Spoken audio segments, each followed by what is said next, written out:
रामकृष्ण हरी मंडळी, स्वागत आहे तुमचं अजून एका नवीन व्हिडिओमध्ये।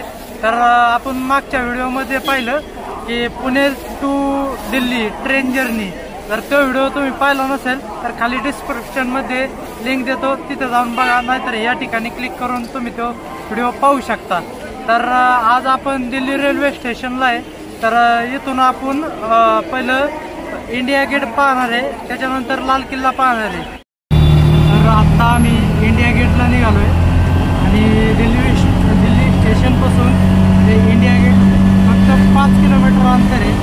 तर त्या 5 किलोमीटर अंतरचं आम्हाला 150 रुपये सांगत होते, म्हणजे तिथून इंडिया गेटपर्यंत नुसतं सोडायचं 150 रुपये। तर आम्ही थोडं पुढं आलो, तर आत्ता आम्हाला 100 रुपयात रिक्षा भेटलेली आहे। तर हे फक्त आम्हाला तिथं सोडणार आहे, म्हणजे मग आता फक्त इंडिया गेट पाहायचं, त्यानंतर मग लाल किल्ल्याकडे जायचं।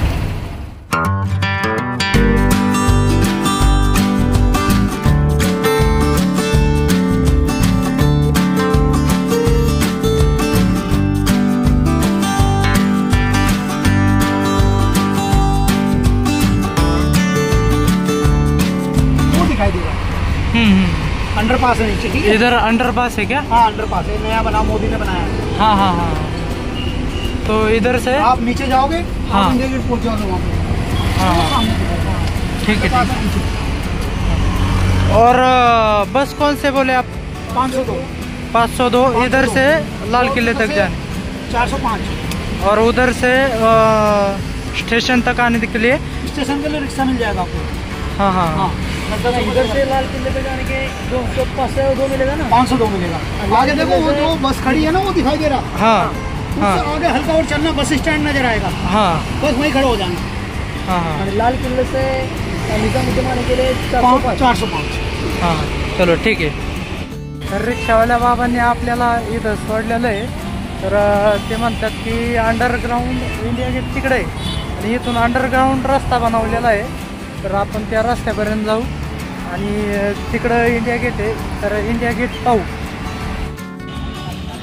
इथं इंडिया गेट हे समोर आपल्याला दिसतंय आणि हा भला मोठा रोड आहे आणि या ठिकाणी भरपूर फोटोग्राफी चालू आहे।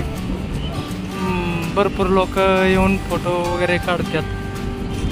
तर अशा पद्धतीने इंडिया गेटच्या समोरच आपल्याला या ठिकाणी इकडं राष्ट्रपती भवन बघायला मिळतं। जसं की रिक्षावाल्या बाबांनी आपल्याला सांगितलं, इथून अंडरग्राऊंड रस्ता आहे। तर हा तो रस्ता अंडरग्राऊंड जातो डायरेक्ट इंडिया गेटपर्यंत, इंडिया गेटच्या तिकडं जातो। तर आता आपण त्या रस्त्याने जाऊ आणि त्यांनी आम्हाला सोडताना सांगितलं की इथं जरा सावधान, म्हणजे चोऱ्यामाऱ्या भरपूर होत्या तिथं। म्हणजे महाराष्ट्रात जशी परिस्थिती आहे ती इथं बी परिस्थिती आहे चोऱ्यामारीची, त्याच्यामुळं थोडं सावध राहा। आणि आलेलो आहे आता स्वप्नील काय होतं, खडबड बंद झालेलं आहे आमच्या ट्रेनमधलं, तिथं चोऱ्या मारा जरा भीती आहे आता, त्यामुळे सतर्क राहिलं पाहिजे आता। तर त्यांनी आम्हाला सोडताना सांगितलं दिल्ली स्टेशनपासून, रेल्वे स्टेशनपासून इथपर्यंत गेटपर्यंत, इंडिया गेटपर्यंत तर सोडायचं बस घेते 10 रुपये। म्हणजे त्यांनी आम्हाला इथं सोडल्यावर सांगितलं की तिथं इथपर्यंत बस 10 रुपये घेते आणि आम्हाला त्यांनी 100 रुपयात सोडलं। बरं मग ते म्हणले आता जाऊ द्या, माझा धंदा झाला। आता पुढचं मी तुम्हाला सांगतो की ते म्हणले इंडिया गेटपासून तुम्हाला लाल किल्ल्याला जर जायचं असेल तर 502च ना रे? 502 हां 502 ही बस पकडा, ते तुम्हाला थेट लाल किल्ल्यापर्यंत सोडीन। म्हणजे बसनी ऑफकोर्स म्हणजे कॉस्ट तर कमीच येते आणि लाल किल्ला पाहून झाला की तिथून दिल्ली स्टेशनपर्यंत परत बस मिळते। ती बस 400 किती रे? 405। हां 405 नंबरची बस आपल्याला तिथून पकडायची, म्हणजे ती काहीतरी 20 का 30 रुपये तिथपर्यंत सोडायचं घेते आणि रिक्षावाले घेतात 150 रुपये। म्हणजे एवढा फरक आहे पैशांचा। तर सकाळी रेल्वेतून खाली उतरल्यानंतर म्हणलं आता पहिलं फ्रेश व्हावं आणि मग पुढच्या मार्गाला लागावा. तर आम्ही ट्रेनमधून उतरून बाहेर आलो आणि म्हणलं वेटिंग रूममध्ये जाऊन आंघोळ वगैरे करावी, फ्रेश व्हावं. तर त्यासाठी पहिल्या वेटिंग रूममध्ये गेलो आम्ही. तर तिथं 50 रुपये पर हेड तास, 50 रुपये तास प्रति व्यक्ती असं पैसे घेतलं. म्हणजे तिथं आमचं 100 रुपये गेलं. पण तिथं गेल्यावर आम्हाला कळालं पैसे दिल्याच्या नंतर आतमध्ये बसल्यावर मी त्यांना विचारलं, म्हणलं इथं आंघोळीची सोय? तर ते म्हणले इथं आंघोळीची सोय नाही, तुम्हाला वरती जायला लागेल त्याकरता. मग म्हणलं आता 100 रुपये ते तर गेलेच. मग त्याच्यानंतर तिथून बाहेर पडलो. तिथून मग दुसऱ्या वेटिंग रूमला गेलो. तर तिथं 50 रुपये प्रति व्यक्ती, तिथं पण तास 50 रुपये तास प्रति व्यक्ती असंच पैसे होतं आंघोळीचं पण. तर मग तिथं पैसे दिलं आणि मग आंघोळ केली आणि फ्रेश होऊन बाहेर आलो. तिथं एवढी गर्दी होती की बसून बसून अक्षरशः वैतागलो होतो, म्हणजे वेटिंग लई आंघोळीला. हे इंडिया गेट आणि इंडिया गेटच्या समोरच नेताजी सुभाषचंद्र बोस यांची मूर्ती, स्मारक. हा सर्व इंडिया गेटचा परिसर एक नंबर परिसर आहे. अप्रतिम व्ह्यू इथं येतोय. नाथखुळा.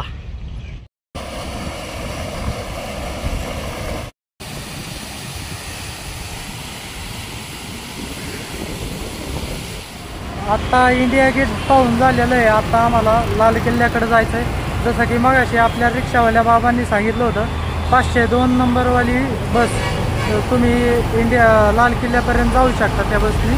तर झालं असं की आम्ही इंडिया गेटमधून बाहेर पडताना तिथून बाहेर येताना 502 बस इथून नुकतीच गेली. म्हणजे आम्हाला यायला लेट झालं आणि ती बस इथून निघून गेली. तर आता परत अजून बस येते.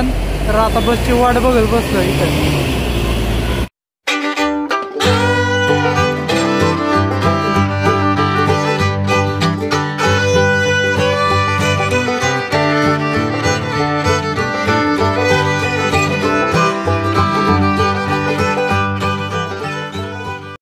तर बसमधून उतरल्या एक किस्सा झाला.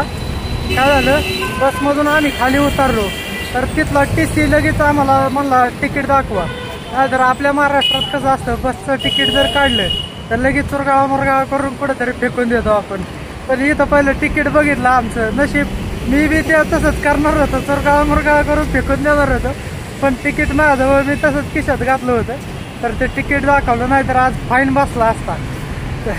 तर मग तिथून 1 नंबर गेटला उतरवलं, आम्हाला सोडलं बसनी. तर 1 नंबर गेटवाली म्हणली की 2 नंबर गेट मधून एंट्री चालू आहे, 1 नंबर गेट बंद आहे. तर मग आता 2 नंबर गेटला चाललोय आम्ही एंट्रीला. आपल्या महाराष्ट्रात आत्ता धो पाऊस सुरू आहे. पण इथं दिल्लीत आहे ना एकदम उन्हाने गरम होतंय की लोक अंगावरती बाटल्या ओतून घेतात पाण्याच्या, एवढं गरम होतं इथं. तर हे 2 नंबर गेट आणि या ठिकाणी 4 व्हीलर पार्किंग आहे आणि इकडं एंट्री आहे आतमध्ये. तर पहिलं तिकीट काढून घेऊ आपण, किती लागते बघू. आपण आता लाल किल्ल्यामध्ये एंट्री केलेली आहे आणि तिकीट 80 रुपये पर हेड होतं. तर लाल किल्ला समोरून अशा प्रकारे दिसतो बघा.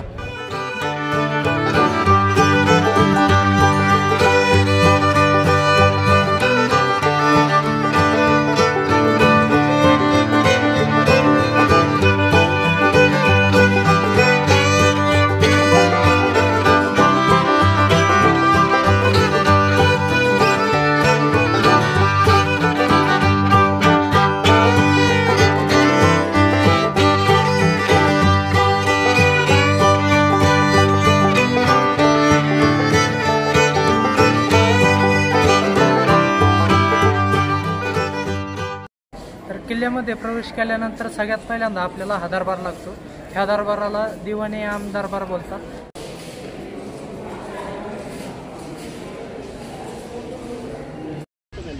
दिवाने आम बघून आल्यानंतर आपल्याला इथं पुढं असा बोर्ड लागतो, दिवाने खास महल, रंगमहल, हयात बख्श उद्यान, मुमताज महल. तर हे त्या प्रकारे महल आहेत.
ते जे संग्रहालय आपण बघितलं ते जालियानवाला बागमध्ये घडलेल्या प्रकरणावरती होतं.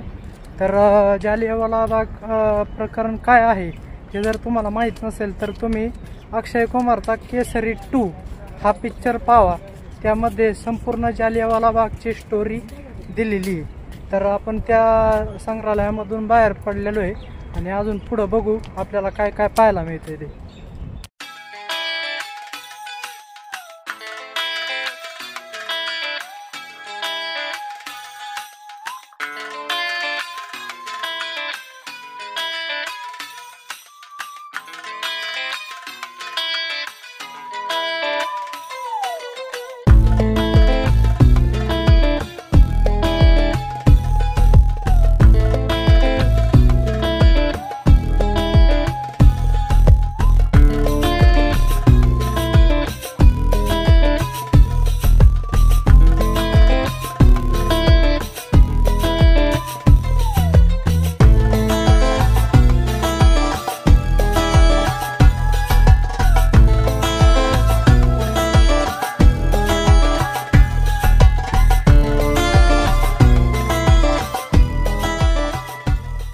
अशा प्रकारे आपला दिल्लीचा लाल किल्ला पाहून झालेला आहे.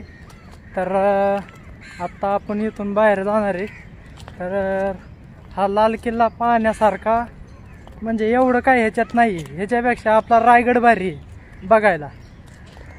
पण कसं आहे, जे दिल्लीचं तख्त म्हणलं जातंय, जिथं आपल्या महाराजांनी डरकाळी फोडली होती, तर ते पाहायला इथं आलो होतो. तर आता ते पाहून झाले आणि इथून आम्ही आता बाहेर जाणार आहे आणि त्याच्यानंतर इथून थेट मथुराची ट्रेन पकडून मथुरा वृंदावनला जाणार आहे. पण ते पुढच्या व्हिडिओमध्ये येईल. जर हा व्हिडिओ आत्ताच मी इथं संपवतोय. हा व्हिडिओ तुम्हाला जर आवडला असेल तर ह्या व्हिडिओला लाईक करा, शेअर करा आणि सबस्क्राईब करा आपल्या चॅनलला. व्हिडिओ पाहिल्याबद्दल धन्यवाद.